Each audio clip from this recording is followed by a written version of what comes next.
Good morning. My name is William Mueller, and I'm going to present to you today a book by Deborah Fine called The Power of Meeting New People. Deborah Fine was an awkward engineer who had a real struggle when communicating with a new acquaintance or someone that is a stranger. Her method was to go and observe those who are considered excellent at conversation and took a really scientific approach to conversation. Deborah is probably someone that we all can relate to on some level, because everybody has instances where they would like to go meet someone but maybe they don't know what to say, or they're at a social gathering and they feel they should be conversing but they're not. So hopefully you'll be able to take away from this some of Deborah's tools to meeting new people, something that we all can benefit from.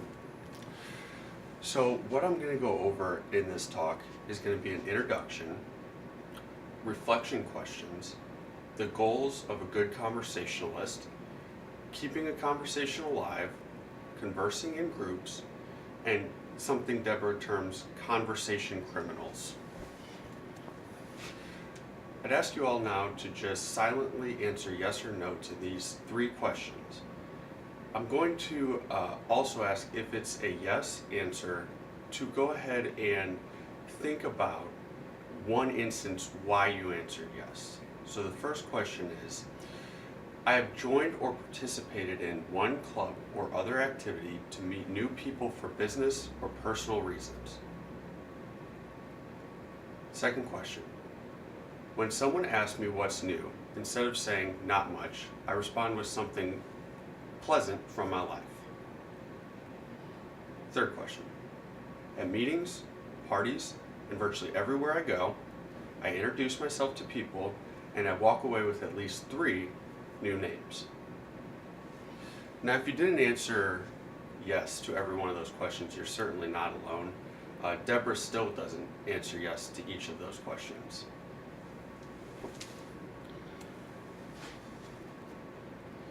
So the next thing we're going to talk about is going to be the goals of a good conversationalist. A good conversationalist can engage anyone in meaningful dialogue. This is because, although we may see a good conversationalist as someone who feels comfortable meeting strangers, the real trick is to make others feel comfortable when you're conversing.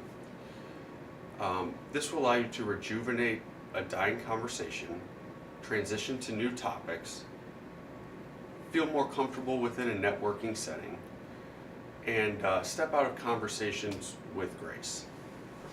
Some of the hurdles to keeping a conversation alive are silence. If you've made it to silence, then you need to go ahead and get out of that, which sometimes can be difficult due to not knowing what to say. A good way to get out of silence, if you've gotten there, is to use icebreakers, such as, what is a recent vacation that you went on, and what did you enjoy about that vacation?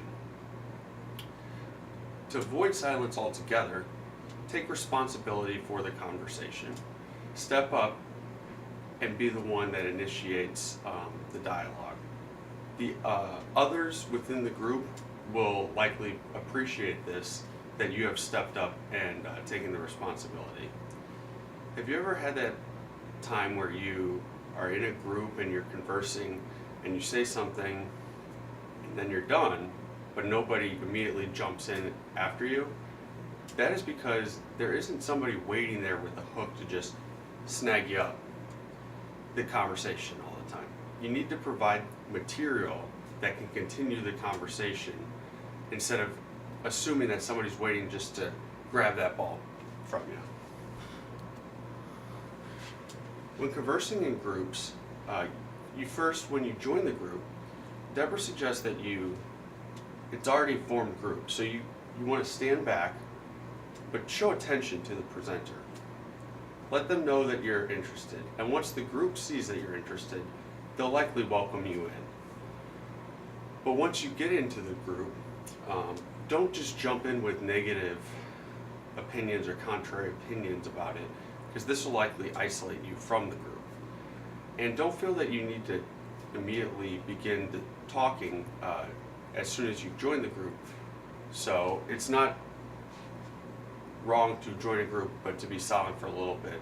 But eventually you are a participant, so go ahead and do your part. Deborah termed something conversation criminals. It's a little humorous way of discussing those who kill conversations and the methods that they use. So the braggart brags about everything and even embellishes stuff, such as, my son plays baseball really well and I think he's being recruited by Major League Scouts. Probably not the case. To diffuse this, just come back to a general topic. The interrogator is somebody who just rapid fires questions. Go ahead with the interrogator and take control of the conversation, because they're actually nervous. They're asking you, how's your day? Where do you live? Where do you work? How's your family? Do you have kids? Just all these questions rapid fire, not giving you time to respond. They're just nervous. Take the conversation from them.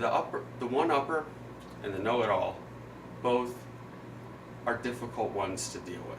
Do your best, but if you have to gracefully exit, gracefully exit. The monopolizer takes the whole conversation and makes it about them. They actually believe that they're doing a service to the rest of the group by monopolizing this conversation. With the monopolizer, one method is to relate something that they are discussing to someone else within the group to move the conversation away from the monopolizer. And the advisor, while they have good intentions of offering advice, they should instead be empathetically listening.